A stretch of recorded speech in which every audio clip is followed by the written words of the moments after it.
Hey y'all, this is Tina with the Nurse Knows coming to tell you what I know today. I know that I tried to do this video, this makes time number 5, but for some reason my phone is out of storage, so I had to resort to using my iPad. So now so much time has gone by with me trying to figure this out that I have to finish cooking before my son and my husband get back from his football practice. So, if you all follow me on Instagram or Facebook at A Wealthy Place, that's WELLTHY, you have seen that I have put the hashtag choose you boo or either choose you, hashtag choose you or hashtag choose you boo. And that's just where I am, the space I am in. So I'm doing some reevaluating. I am doing some thinking. I am changing some things, opting out of some things, modifying some things, and just cutting off some things. But this time I'm doing it with myself in mind and myself and my wellness as the priority. So many of you know that the Nurse Knows is because I am a nurse. And the pandemic was a game changer because I'm in inpatient nursing and in a specialty nonetheless. I'm not saying that the struggle has not been real for anyone in healthcare and anyone in the world, period. Like, there are others. This is not the time to see whose bra is bigger or who has the bigger, wider belt on. We're not comparing notes. We all have struggled.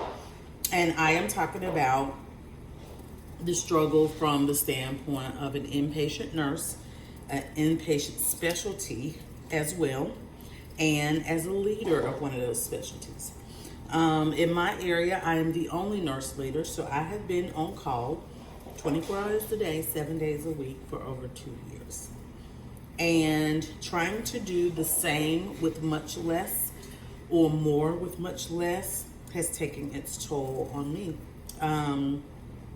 both personally and professionally. So when I was scrolling and I saw on LinkedIn, your employer knows your value, they're just hoping you don't. Things that make you go, And then again, I saw a friend post the same thing on Facebook, probably a month or so later. And we always say, in the Bible, whether you're a believer or not, in the Bible, whenever something is stated twice, it means pay very particular attention. And so I began to pay really attention, a lot of attention to where I was and what I was doing. And I think that statement was true. I do know my value. I've invested in myself. I have a special set of skills that I have acquired. Y'all seen Taken? And I Will Find You. I'm sorry. I love that movie. But, I do have a special set of skills. They are very specialized skills, and those skills are in very high demand. And I'm very valuable. And so I had to take that into consideration. Am I receiving what I am valued at, or am I receiving benefits or compensation based on my value? And I have to make decisions based on that.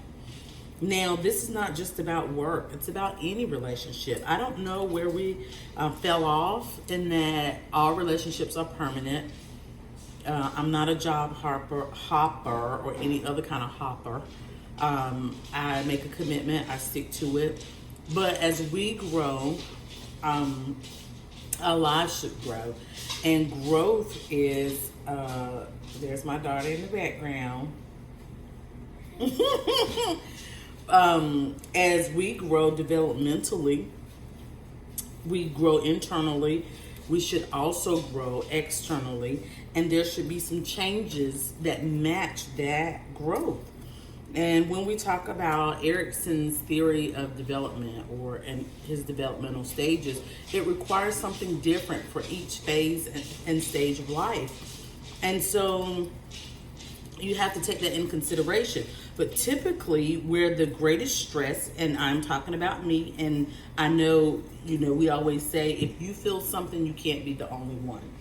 People are unique, but typically they're not that unique where you are the only person who has ever thought or felt or experienced what you're experiencing. So I'm just like, well, typically what causes the most stress is when you change, when there are different demands being put on you that require that you change or you just grow, and you refuse to put yourself in positions that nurture that growth or that change. I.e., you stay somewhere too long. You do more than what your assignment was to do. And when you try to fit the greater growing you in the old, smaller place, it causes stress.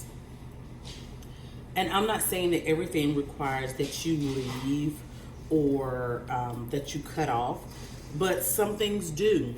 And I know I'm going to make people very upset right here probably. It's okay though, it's the truth anyway.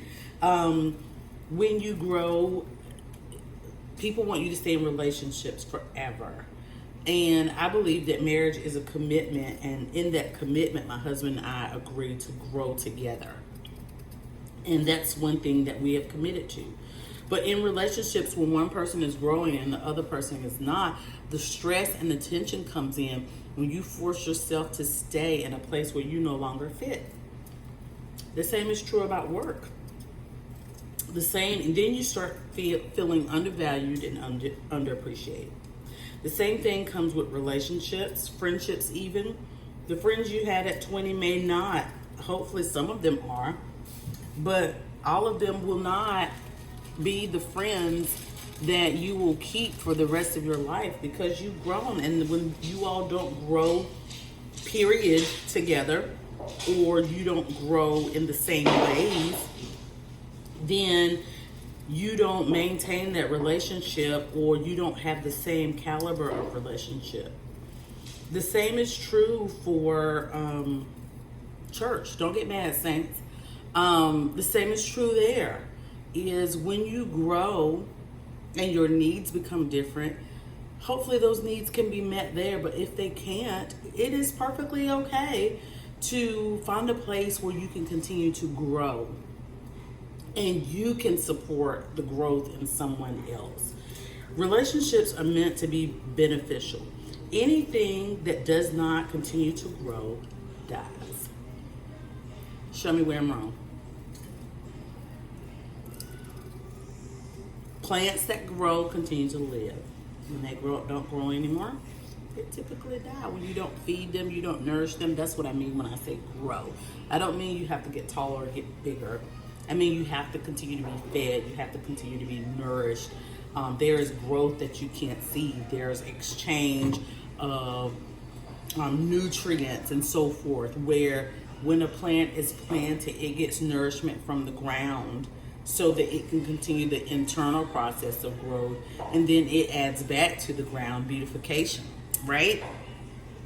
So this caused me to take a look at every area of my life, and I realized, even being in a very compassionate field, sometimes the expectation is that you don't choose you. In nursing, Maya, will you turn that down, please?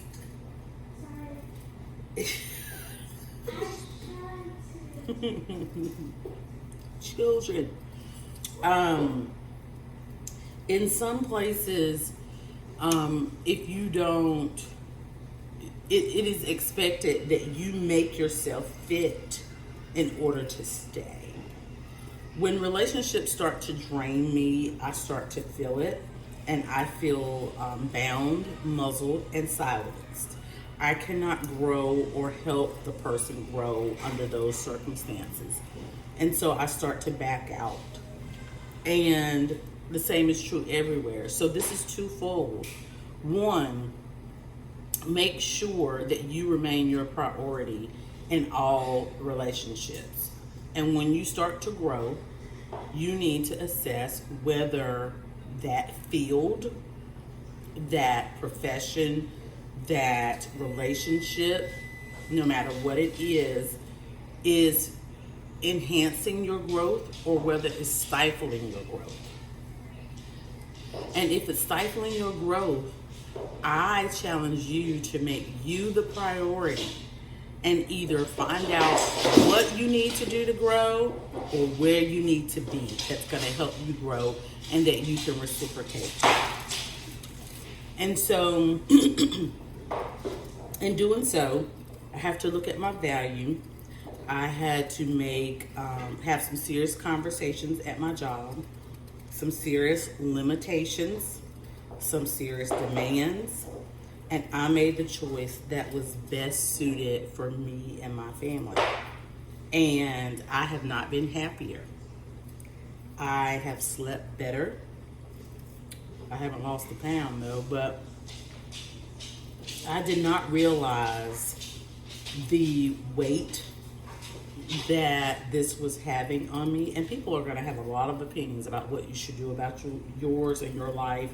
And I would encourage you to toss those aside, to focus, pray, and meditate, and find out what the best circumstances, situation, and will there is for you. What calls you? What answer do you get in prayer that's gonna add to your life and allow you to add to someone else's? Because I'll tell you something, you can't walk far in a shoe that's too small. So not only are you stifling your growth and you are sabotaging your own happiness and well-being, but you are also the answer to someone else's well-being, and you are holding them back as well. I do believe that you should consider other people. Healthcare is a field that probably, I don't know if it's one of few or not, but I think that it is ridiculous. Yes, I said it. Even if you were a patient, I say it's ridiculous that we encourage people to put themselves aside for someone else. When you are on an airplane and they teach you if the plane goes down, who do you take care of first? Who do you oxygenate first? Yourself. Because until you take care of yourself, you can't help anybody else. That was a very difficult concept for us to grasp in COVID, if this is any indication. When we would go into COVID rooms, like if a patient were to code, it took a lot of education to convince nurses that you don't just rush in that room for fear of death, because you won't be able to help them if you die trying to help them. So that just tells you what a selfless profession it is. That it is a badge of honor. It is encouraged and expected that you put yourself second to everyone else. And we could go into all the things that I've done or had to do or experienced that is against our teaching for wellness. We teach our patients to do otherwise. We teach them to do what we don't do. And it's the expectation. So I want to tell you that I have decided to choose me, and I'm not finished yet. I am putting restraints on some relationships. I am silencing some conversations. I am making some moves.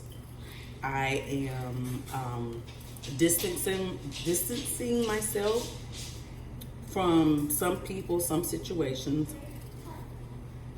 And I haven't felt better in a long time. I am really and truly happy every day. And I have not felt bound. I have felt very free. And so I want you to experience freedom as well.